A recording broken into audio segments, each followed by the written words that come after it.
Saya share screen.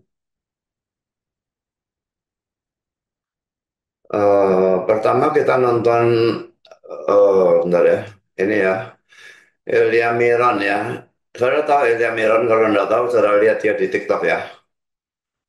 Anak ini baru umur 20 dan dia nggak pernah sekolah teologi. Dia baru diwawancara oleh Dr. Richard Lee itu yang membuat dia akhirnya hampir ditangkap. Nggak tahu sekarang keberadaan dia di mana.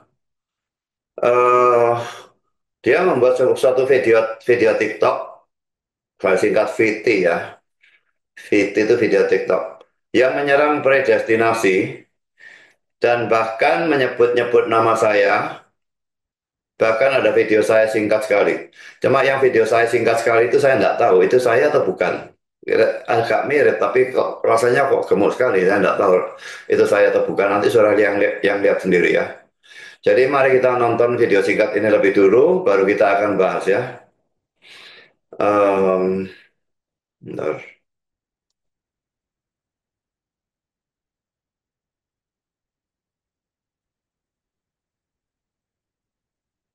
Saya sih. Ya, itu predestinasi itu kan dokternya Calvin di dalam 5 poin tulipnya dia. Jadi total development limited autonomous perseverance science ketika orang kudus. Jadi itu apakah meniadakan free will? Gini, destinasi itu bukanlah program Tuhan. Bukan. Jadi predestinasi kan ada orang dipilih masuk neraka, ada double predestination, ada single predestinasi gitu kan. Jadi bukan Tuhan paksa orang untuk masuk surga, Tuhan paksa orang untuk masuk neraka. Itu bukan predestinasi, bukan begitu. Predestinasi itu adalah penentuan Allah secara pasif, bukan penentuan Allah secara aktif. Oleh karena pengetahuannya. Misalnya begini, Tuhan tahu saya besok akan membunuh, maka saya pasti besok akan membunuh. Saya nggak bisa nggak membunuh. Karena pengetahuan Tuhan itu nggak boleh gagal. Tapi bukan Tuhan yang buat saya untuk membunuh. Tapi keinginan saya sendiri. Itulah predestinasi. Nah, Tuhan tahu siapa saja yang akan masuk neraka, siapa saja orang-orang percaya yang akan masuk surga, tapi bukan Tuhan yang rancang mereka untuk ke surga dan ke neraka. Itu single predestination. Nah, apa kaitannya dengan free will? Dalam predestinasi, free will juga diakui. Tapi free will-nya itu bukan will yang free seperti keadaan yang semula. Karena sudah dipengaruhi oleh dosa. Itu pahamnya Alvin. Cuma ada yang memodifikasi lalu dijadikan double predestination. Tuhan tuh udah mau masa ini. Nah, kalau Tuhan mau masa, orang udah ngawur itu. Nggak ada Tuhan mau masa. Tidak jadi robot jadinya. Untuk apa kamu dihakimi? Untuk apa Tuhan menghakimi apa yang dia program sendiri? Kalau begitu. Untuk apa dia menghakimi apa yang telah dia buat sendiri? Oke, aku jadikan orang jahat, tapi dia hakimi orang yang dia jadikan orang jahat itu. Gimana ya kan? Nah, predestinasi itu tidak begitu. Jadi predestinasi itu sulit dimengerti karena dia mengambil sudut pandang ilahi. Jadi limited, misalnya ketika Budi Asali dulu berdebat dengan apa data siapa itu tentang limited dan unlimited atonement. Itu saya lihat yang apa sih yang mereka perdebatkan ini kayak nggak guna. Limited berkata penebusan itu tidak terbatas. Limited berkata penebusan itu terbatas. Yang penebusan terbatas bagi Tuhan. Karena dia tahu siapa aja yang akan masuk dalam tebusan itu. Oleh karena iman. Bagi kita. Ya bagi kita itu unlimited. Ya bagi Tuhan itu limited. Ya ngapain diperdebatkan? Tapi kan orang-orang aja sekarang kan, aduh, ya gitulah. Jadi enggak. Perdebatan biar kelihatan lebih pintar. Ya, begitu lah. Ya, gitu ya kira-kira. Jadi saya sebenarnya nggak tertarik dengan debat-debat begitu.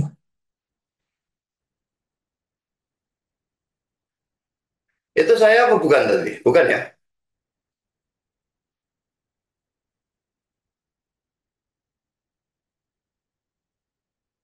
Saudara tahu, lihat yang bagian ada orang yang gemuk itu kacamata itu saya atau bukan?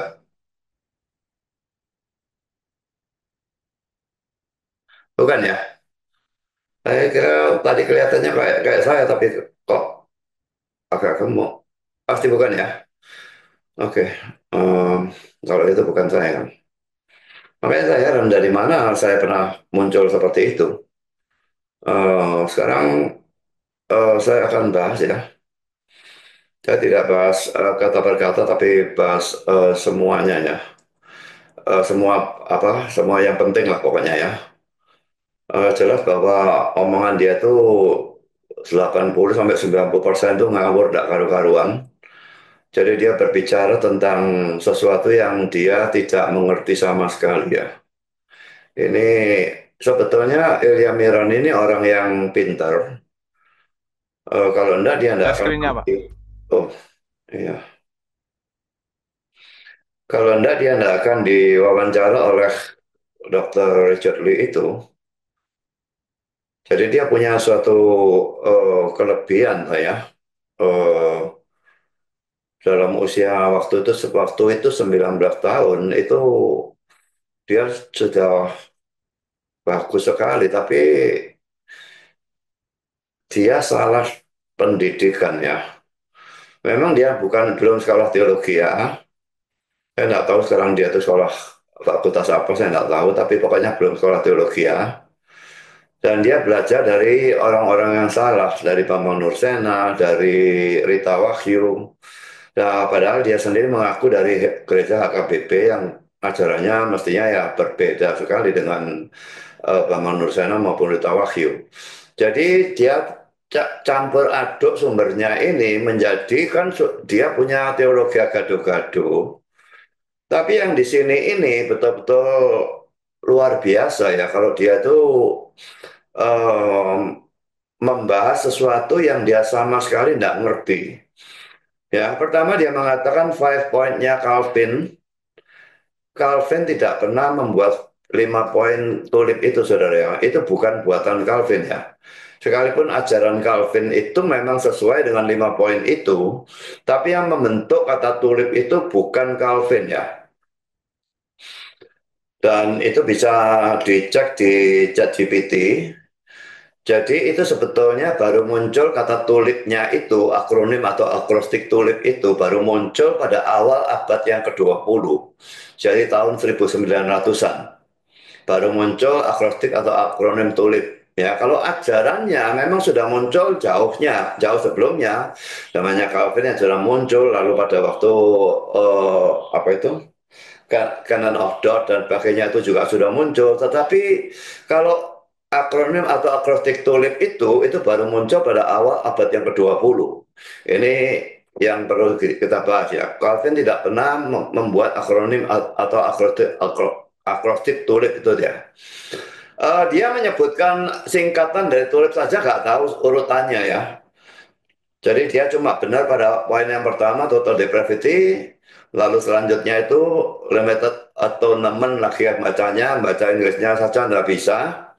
Lalu poin yang terakhir lalu tambah parah lagi nggak tahu dia ngomong apa itu paksa apa the sign dan sebagainya. Jadi itu penyebutannya juga ngawur, urutannya juga ngawur, khususnya pada poin P-nya ini yang apa itu pronunciation-nya itu yang ngawur ya. Lalu dia mengatakan bahwa predestinasi bukanlah program Tuhan. Saya tidak pernah menggunakan istilah program dan orang-orang reform juga tidak pernah menggunakan istilah program. Jadi apa yang dimaksudkan dengan program Tuhan itu saya tidak tahu, tetapi rasa-rasanya ya mestinya menunjuk pada ketetapan atau rencana dari Allah ya. Jadi dia berkata predestinasi bukanlah rencana Allah. Kalau memang benar program itu adalah rencana atau ketetapan Allah ya. Lalu dia mengatakan bahwa predestinasi adalah penentuan Allah secara pasif. Ini yang saya persoalkan ini. Salah ini saudara.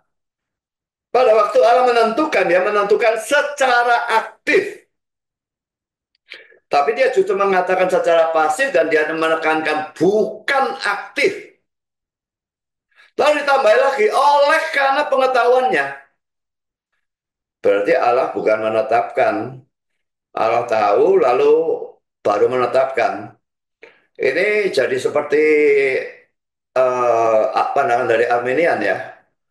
Jadi Allah tahu karena kepengetahuannya itu, lalu karena dia tahu orang itu akan percaya, maka orang itu ditetapkan. Loh kalau dia tahu orang itu akan percaya, ya nggak usah ditetapkan. Dia tahu itu pasti terjadi kok. Buat apa ditetapkan? Itu kan tidak ada gunanya penetapannya. Jadi ini sejarah sudah parah salah, salah seperti ini nih ya. Dia nggak ngerti apa-apa tentang predestinasi.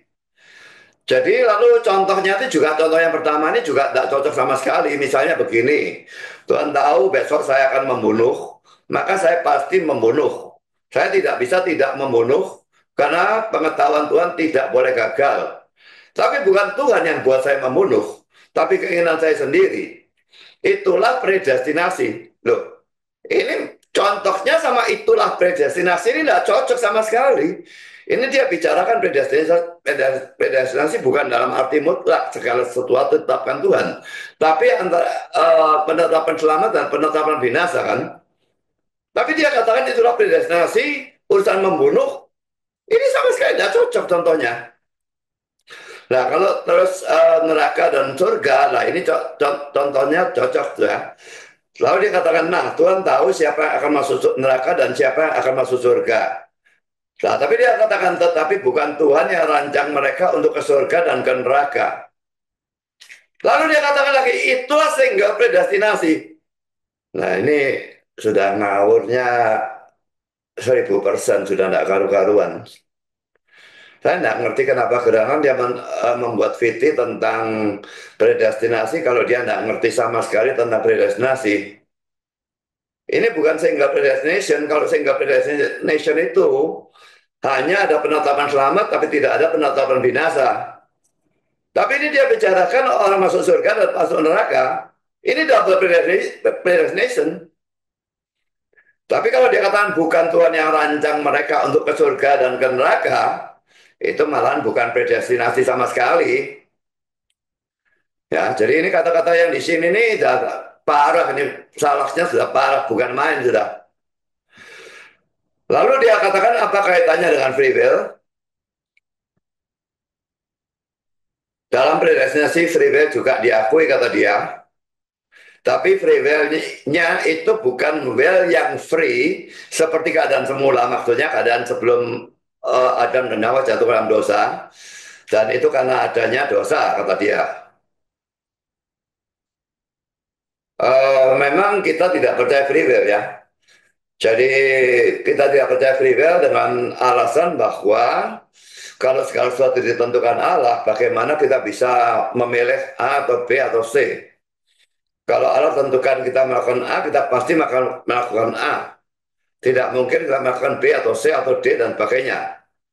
Hanya harus melakukan A. Seperti yang tadi dia katakan, kalau dia ditetapkan membunuh, dia pasti membunuh. Kalau Allah tahu dia membunuh, dia pasti akan membunuh.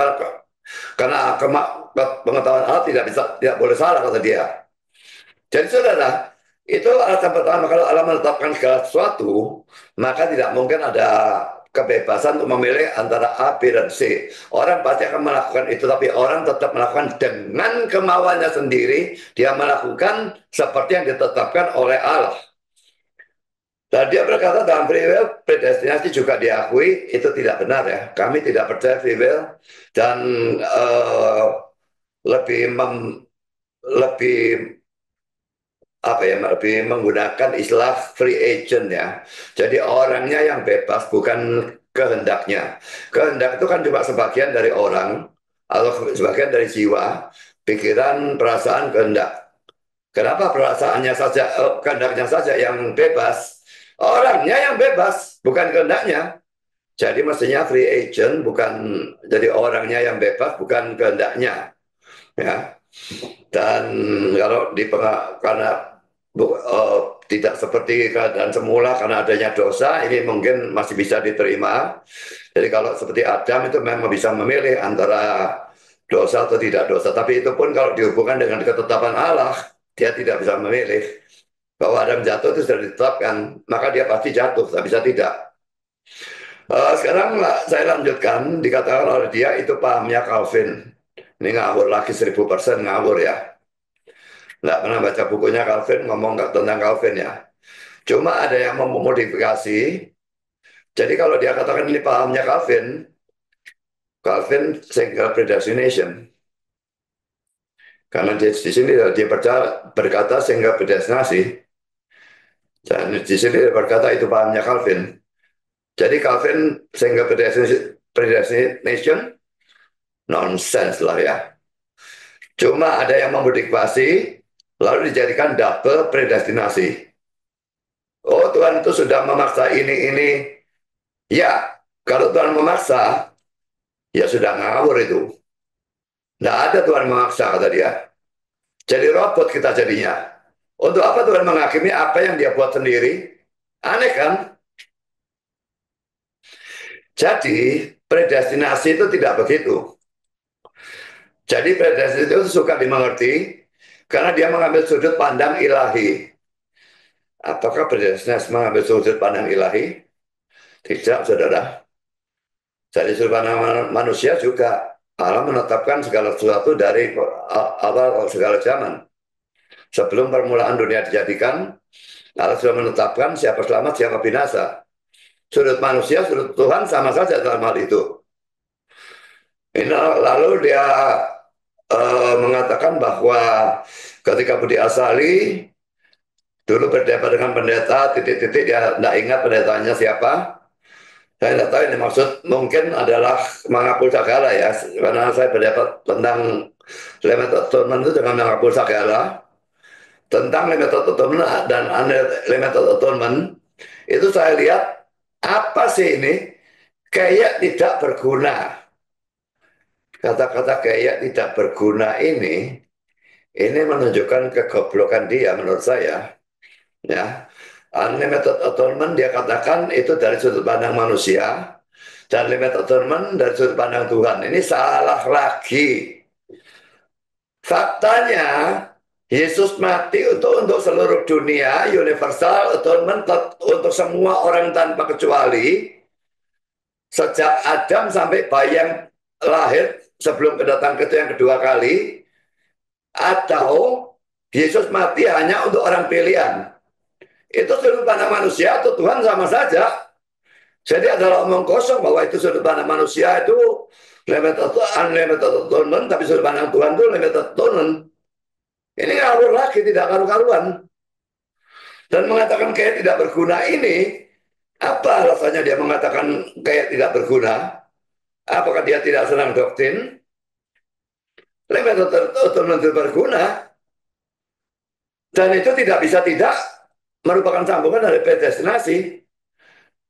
Dan kalau kita percaya predestinasi dan juga limited atonement, maka kita akan jauh lebih bersyukur dan memuji Tuhan. Jauh akan lebih mengasihi Tuhan. Karena kenapa kita yang pilih? Dan kenapa Yesus mati untuk kita? Bukan untuk orang lain. Dia tebus dosa kita, bukan tebus dosa orang lain. Kita tidak lebih baik dari orang lain itu. Maka kita lebih bersyukur, kita lebih berterima kasih, kita akan lebih mengasihi Tuhan. Jadi kalau dia mengatakan kayak tidak berguna, lagi-lagi dia tidak mengerti apapun tentang Calvinisme ini. Lalu saya ditampilkan dikit sekali, ini ternyata bukan ya. Jadi ini saya hapus saja. Kata, uh, karena ini bukan saya memang ya. Dan kata-kata terakhirnya, dia tidak tertarik dengan debat-debat gitu. Nah, tidak tertarik dengan debat-debat gitu tuh apa, saudara? Karena dia takut, atau karena dia tidak menguasai hal itu, atau dia tidak tertarik dengan hal doktrin, ya. Jadi untuk Elia Miron, saya akui kamu itu pintar, tapi dalam video ini kamu membahas apa yang kamu sama sekali tidak mengerti, sehingga kamu kelihatannya jadi sangat bodoh. Semua orang yang mengerti dengan benar ajaran reform akan menertawakan kebodohan kamu. Sekarang saya akan tunjukkan kesalahan-kesalahan dari videomu. Ini ya, ini ada yang double ya dengan yang tadi ya. 5 poin yang disebut tulip itu bukan Calvin yang mengeluarkan akrostik atau akronim itu ya. Ini saya tanyakan pada ChatGPT Dan ChatGPT menjawab seperti ini. Akrostik tulip yang merangkum 5 poin Calvinisme tidak dibuat oleh Johannes Calvin sendiri, tapi muncul jauh setelah reformasi. Akrostik ini pertama kali digunakan pada awal abad ke-20 untuk merangkum poin-poin yang disusun oleh Synod of Dort tahun 1618 sampai 1619. Jadi berarti bahkan Synod of Dort itu bukan yang menciptakan akronim atau akrostik tulip itu. Dalam menanggapi 5 artikel remonstran, ini dari Arminian, yang diajukan oleh pengikut Yakobus Arminius. Poin kedua, 5 poin dalam tulip adalah pertama, total depravity atau kerusakan total atau kebejatan total ya. Bisa juga disebut total inability atau ketidakmampuan total. Lalu poin yang kedua adalah poin U, unconditional election, pemilihan tanpa syarat, dan ini yang lazim disebut predestinasi. Yang ketiga adalah limited atonement, ini bukan pendamaian sebetulnya, penebusan terbatas sebetulnya ini ya, ini salah ini ya. Jadi memang ChatGPT bisa salah memang ya. Lalu irresistible grace, kasih karunia yang tidak bisa ditolak atau anugerah yang tidak bisa ditolak. Saya lebih senang menggunakan istilah kasih karunia ya. Lalu poin P, perseverance of the saints, ketekunan orang-orang kudus. Sekarang poin yang ketiga, predestinasi bukanlah program Tuhan. Lalu program siapa? Elia Miron. Program setan? Program manusia? Program siapa? Kamu mengatakan bukan program Tuhan. Lalu program siapa? Jawab saya. Poin keempat. Kamu mengatakan predestinasi adalah penentuan Allah secara pasif, bukan aktif. Oleh karena pengetahuannya, ini salah secara total dalam menentukan atau membuat rencana kekalnya. Allah telah menentukan atau merencanakan secara aktif. Jadi saya terbalik dengan kamu. Menentukan itu secara aktif. Yang pasif itu apa? Dalam pelaksanaan dari rencana Allah itu, kalau dalam hal yang baik, misalnya mempertobatkan orang, Allah tetap bekerja secara aktif. Tapi kalau dalam hal yang berdosa, dia mau melaksanakan rencananya, misalnya Yudas Iskariot ditetapkan untuk mengkhianati Yesus, maka baru di situ dia bekerja secara aktif. Jadi kata-katamu bahwa predestinasi adalah penentuan Allah secara pasti bukan aktif, itu ngawur. Tidak ada orang reform yang setuju dengan kamu, kecuali orang reform yang tidak ngerti apa-apa. Lalu kata-kata oleh pengetahuannya, ini juga sama sekali salah. Dia menetapkan itu bukan karena pengetahuannya, tapi karena kedaulatannya dia menetapkan. Dan dia punya hak untuk menetapkan siapa yang selamat dan siapa yang binasa. Karena sebetulnya semua orang berdosa dan semuanya mestinya dibuang ke neraka. Tapi dia mempunyai kasih pada sebagian orang, dan dia memilih sebagian orang untuk diselamatkan. Dan siapa dia pilih dan siapa tidak dia pilih, itu kedaulatannya, bukan karena pengetahuannya. Kalau dia tahu siapa sudah masuk surga, siapa yang akan masuk surga, lalu orang itu dia pilih. Untuk apa dipilih? Tidak ada gunanya pemilihan seperti itu. Karena kalau dia tahu orang itu bakal masuk surga, kamu sendiri mengatakan bahwa pengetahuan Allah tidak boleh salah. Orang itu pasti masuk surga. Tidak dipilih pun dia akan masuk surga. Jadi ini salah total dalam menentukan atau membuat rencana kekalnya. Allah menentukan atau merencanakan secara aktif, tapi dalam pelaksanaan dari rencana kekal Allah itu, kalau dalam hal yang baik dia bekerja secara aktif, tapi dalam hal berdosa saja dia baru bekerja secara oh maaf, secara pasif ini.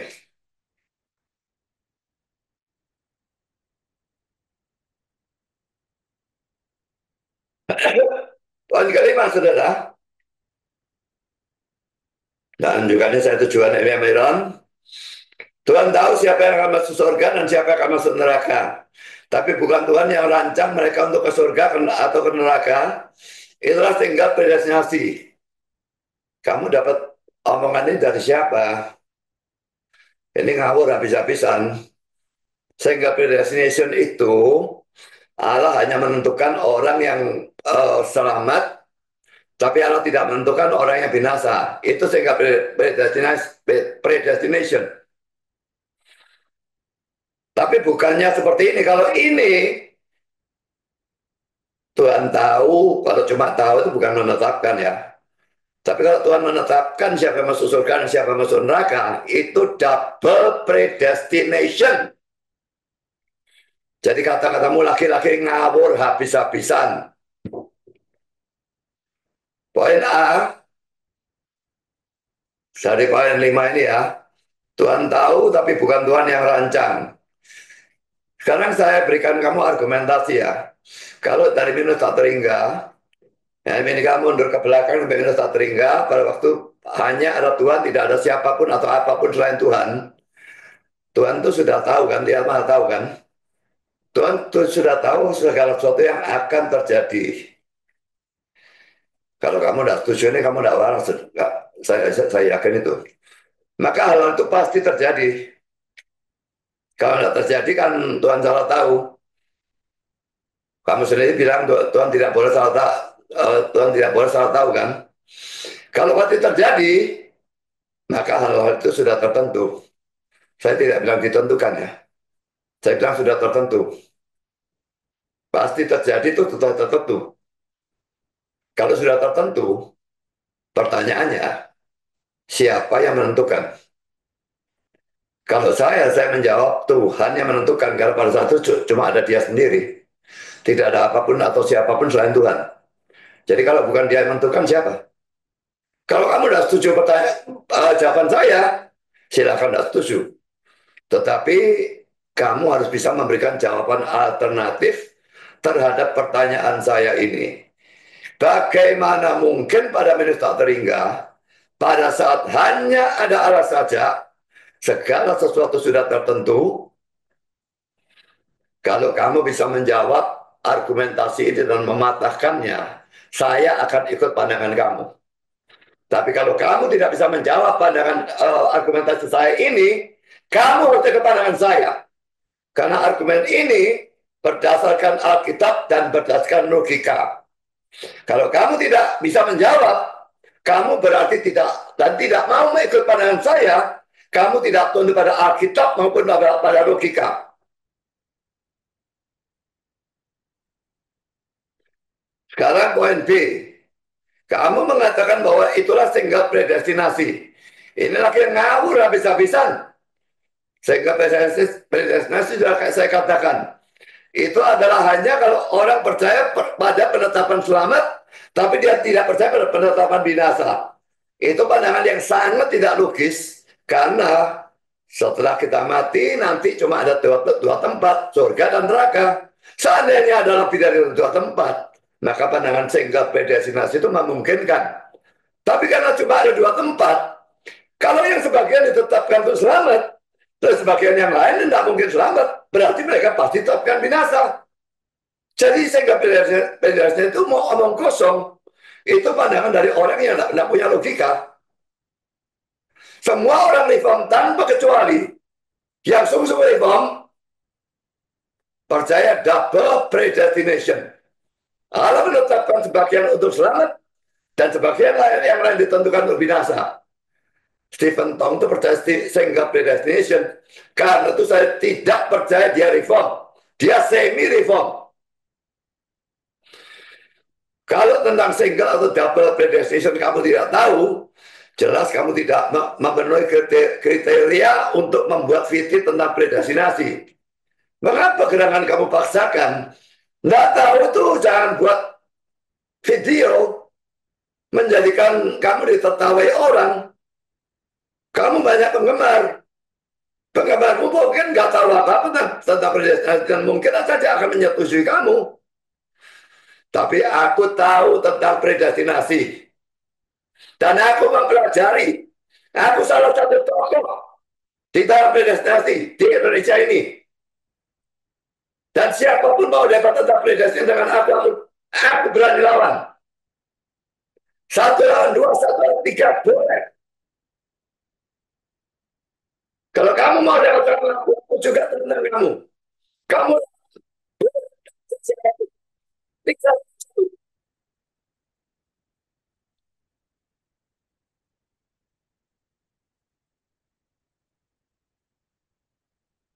jadi ini sudah saya katakan ya, single predestinasi adalah pandangan dari orang yang mengatakan Tuhan hanya menentukan orang-orang yang akan masuk surga, tapi tidak menentukan orang-orang untuk masuk neraka. Kalau double predestinasi adalah pandangan yang menganggap Tuhan menentukan bagian manusia untuk masuk surga, dan sisanya dia tentukan untuk dibinasakan untuk masuk neraka. Ini double, ya, penentuan binasa maupun penentuan selamat. Single hanya penentuan selamat. Sekarang poin ke-6. Itu pahamnya Calvin. Cuma ada yang memodifikasi lalu dijadikan double predestinasi. Kamu katakan, oh Tuhan itu sudah memaksa ini. Kalau Tuhan memaksa sudah ngawur itu. Kita jadi robot jadinya. Untuk apa kamu dihakimi? Untuk apa Tuhan menghakimi apa yang dia program sendiri? Poin A, jawaban saya ya. Ini laki-laki ngawur habis-habisan. Calvin percaya single predestinasi, ini tanda-tandanya nonsense. Kamu dapat dari mana? Kalau kamu bisa buktikan dari bukunya Calvin sendiri, saya akan minta maaf sama kamu. Calvin dan semua orang reform yang betul-betul reform, semuanya mempercayai double predestination. Tidak ada satu pun yang mempercayai single predestination. Makanya saya katakan Stephen Tong itu semi-reform. Dia bukan reform full. Saya akan buktikan kata-kata saya ini dari kata-kata Calvin sendiri ya. Dan saya berikan alamatnya untuk kamu mau buktikan, cari sendiri.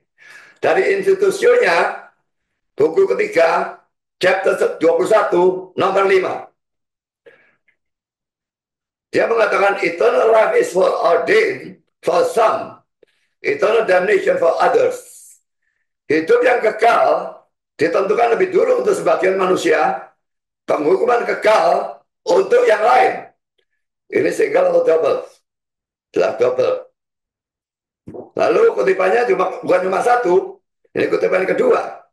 Dari Institusio, buku ketiga, chapter 21, nomor 5, sama alamatnya. Ya, di dalam satu chapter itu, saya mengutip bagian-bagian tertentu saja ya.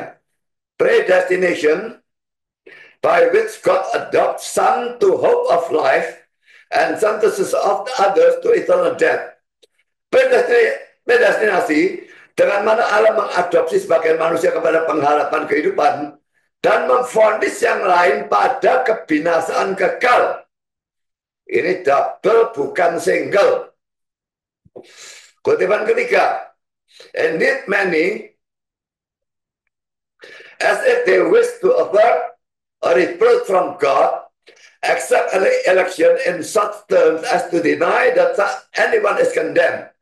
But they do this very ignorantly and childishly. Such election itself could not stand except as set over against reprobation.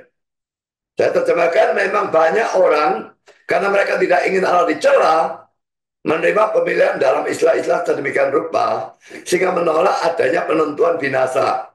Jadi kalau penentuan binasa itu nanti ada celaan, Allah itu kejam dan sebagainya, mereka tidak mau Allah dicela, maka mereka membuang reprobation itu, penentuan binasa.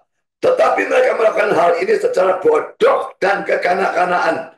Calvin tidak setuju dengan pembuangan reprobation atau penentuan binasa.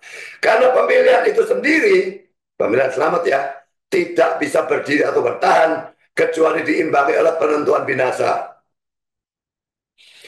Saya berikan 3 kutipan.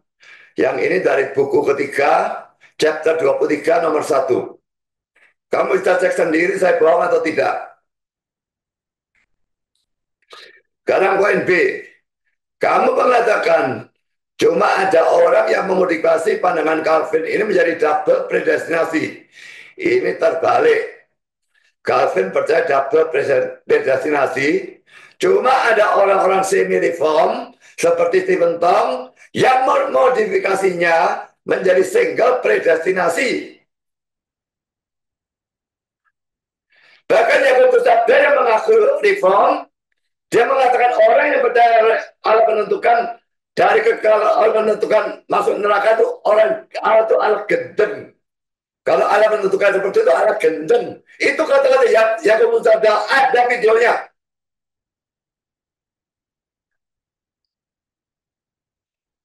Yakub Susada itu sama sekali bukan reform, tapi mengaku reform itu penipuan massal.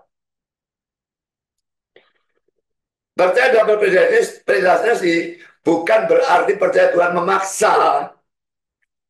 Tidak ada orang reform yang percaya Tuhan memaksa. Ini sama sekali tidak ada hubungannya.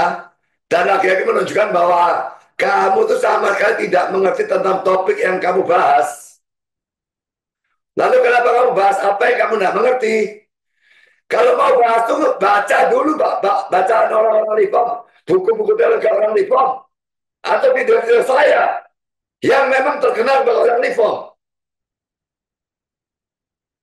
Kami punya argumen-argumen dan kami siap untuk berdialog dengan kamu. Bukan kami, saya.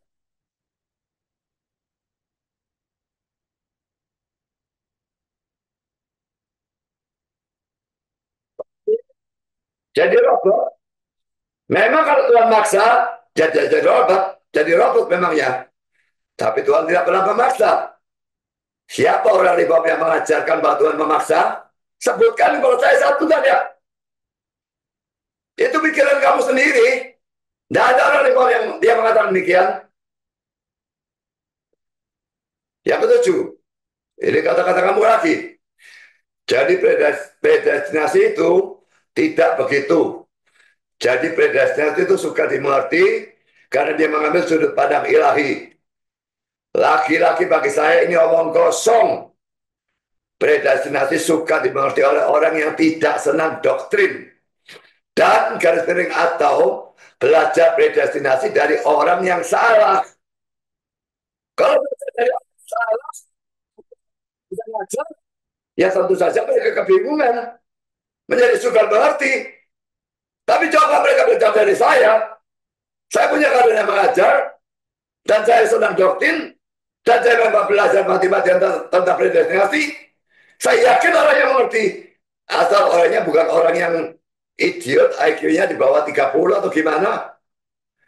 Orang normal pasti mengerti. Tidak mungkin tidak. Kalau kita senang doktrin dan belajar dari orang yang tepat, tidak ada yang sukar dari predestinasi. Kalau kristologi, itu baru sukar. Kalau ditunggal, itu sukar. Yang paling sukar itu kristologi, bukan ditunggal. Kalau menurut saya. Tapi predestinasi sama sekali tidak sukar sebetulnya. Argumentasinya jelas, argumentasinya banyak, dan tidak mungkin bisa dibantah oleh orang-orang yang menentang doktrin ini. Kalau ada yang bilang bisa menentang, saya tantang mereka debat. Jangan satu lawan satu, 3 lawan 1. Poin ke-8, ini kata-kata kamu lagi. Ketika Budi Asali berdebat dulu, berdebat dengan pendeta, titik-titik. Saya kira yang kamu maksudkan itu menghapus segala ya. Karena dia sudah mati. Tentang limited atonement dan unlimited atonement. Memang ada perdebatan itu, betul. Saya memegang limited atonement yang memang pandangan reform dan menghapus segala ini juga semi-reform. Dia percaya unlimited atonement. Dan kamu berkata ini itu saya lihat apa sih ini kayak tidak berguna. Inilah kaki menunjukkan kebotolan kamu. Doktrin itu tidak ada yang tidak berguna. Kalau tidak berguna tidak diajarkan. Ini masalahnya dengan kamu. Apa kamu memang tidak senang doktrin sehingga kamu menganggap tidak berguna? Sudah pasti perdebatan tentang limited atonement atau universal atonement itu berguna. Pertama, kita bisa mengerti tentang ayat-ayat yang digunakan. Karena dapat perdebatan itu dia menafsirkan begini, saya menafsirkan begini. Orang-orang akan bisa tahu siapa yang benar dalam penafsirannya. Kedua, yang percaya limited atonement akan lebih merasa bersyukur pada Tuhan karena dia ditebus, padahal orang lain tidak. Sekalipun dia tidak lebih baik dari orang lain itu. Predestinasi juga sama. Kalau kita tahu bahwa kita dipilih, kalau kita bisa betul-betul percaya Kristus, jelas bahwa kita itu orang pilihan. Mengapa kita dipilih? Orang lain tidak. Kita tidak lebih baik dari orang itu. Tapi kita dipilih, orang itu tidak. Kita akan jauh lebih bersyukur dan mengasihi Tuhan. Jadi kalau kamu mengatakan tidak ada gunanya atau kayak tidak ada gunanya, laki-laki kamu botol dan tidak mengerti apa-apa.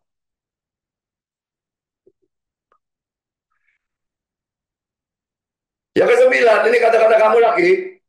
Unlimited atonement itu dari sudut pandang manusia, limited atonement dari sudut pandang Tuhan. Ini ngawur total. Yang dipersoalkan adalah faktanya. Faktanya itu apa? Apakah Yesus mati dengan tujuan atau rencana menebus semua orang tanpa kecuali? Kalau iya, ini menjadi universal atonement atau unlimited atonement. Tapi kalau faktanya adalah Yesus menebus hanya orang-orang pilihan atau elect, maka ini menjadi limited atonement atau penebusan terbatas. Jadi faktanya itu bukan sudut pandang, faktanya yang penting, faktanya yang mana yang benar, dan faktanya itu ditentukan oleh ayat-ayat dalam Alkitab. Karena sebagai salah satu argumentasi saja ya, yang tidak mungkin bisa dibantah. Kenapa ada orang-orang yang tidak pernah mendengar Injil sampai mati? Mereka masuk neraka karena tidak pernah mendengar Injil sampai mati. Kalau Yesus mati untuk semua orang tanpa kecuali, tapi dia tidak memberikan Injil kepada orang-orang, banyak orang, itu tidak masuk akal kan?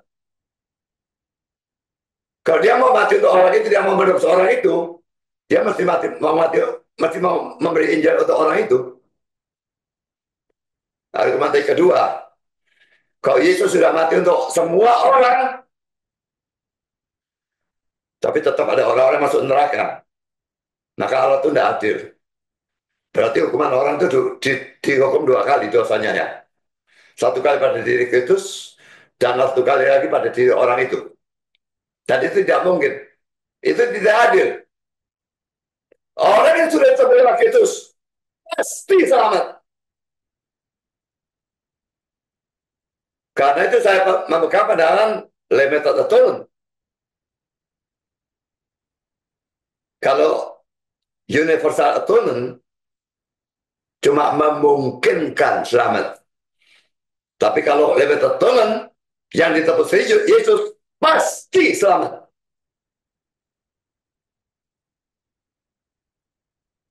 Kalau mau kamu, saya beri argumentasi tentang, oh tadi sudah saya beri argumentasi tentang minus tak terhingga itu ya.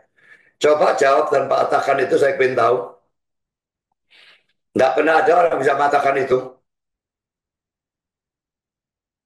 Allah tahu dari minus tak terhingga siapa akan masuk surga dan siapa akan masuk neraka. Dan yang Allah tahu itu pasti terjadi. Kalau pasti terjadi, tetap tentu. Nah pertanyaan bagaimana mungkin sejak minus tak terhingga, pada waktu belum ada siapapun atau apapun selain Allah, segala sesuatu sudah tertentu. Orang masuk surga sudah tertentu. Orang masuk neraka sudah tertentu. Siapa menentukan? Saya jawab Allah. Tidak setuju? Berikan jawaban alternatif. Bagaimana mungkin pada menit terhingga belum ada siapapun atau apapun selain Allah, segala sesuatu sudah tertentu. Masuk surga atau masuk neraka sudah tertentu untuk setiap orang.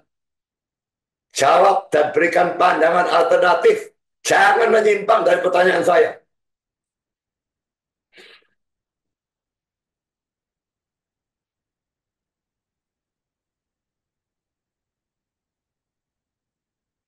Poin ke-10. Dan poin yang terakhir saya kira ya. Ini kata-kata kamu, saya tidak tertarik dengan debat-debat begitu, debat-debat gitu. Apa alasannya kamu tidak tertarik dengan debat-debat gitu? Karena kamu tidak menguasai topik-topik atau doktrin-doktrin itu? Atau karena kamu tidak tahu doktrin? Atau kamu tidak melihat, maaf, tidak melihat manfaat dari doktrin? Atau karena kamu memang tidak berani debat dengan topik itu?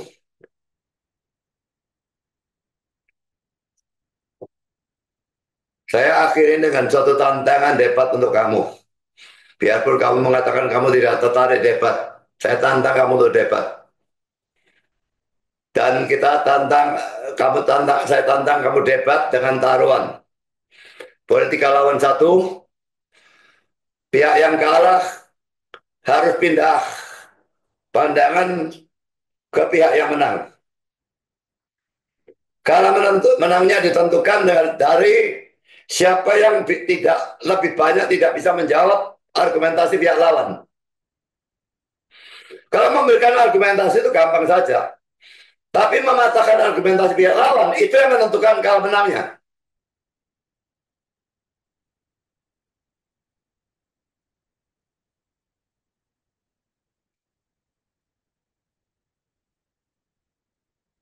Saya harapkan jawaban dari kamu kalau kamu memang berani ya.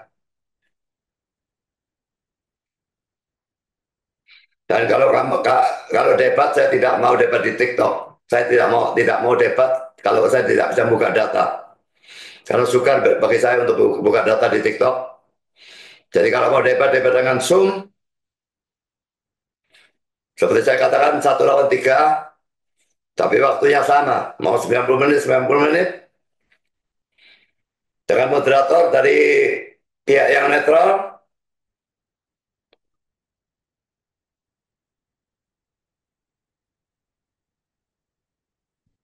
Oke, sampai di sini pembahasan saya dan eh, jawaban saya kepada Elia Miron.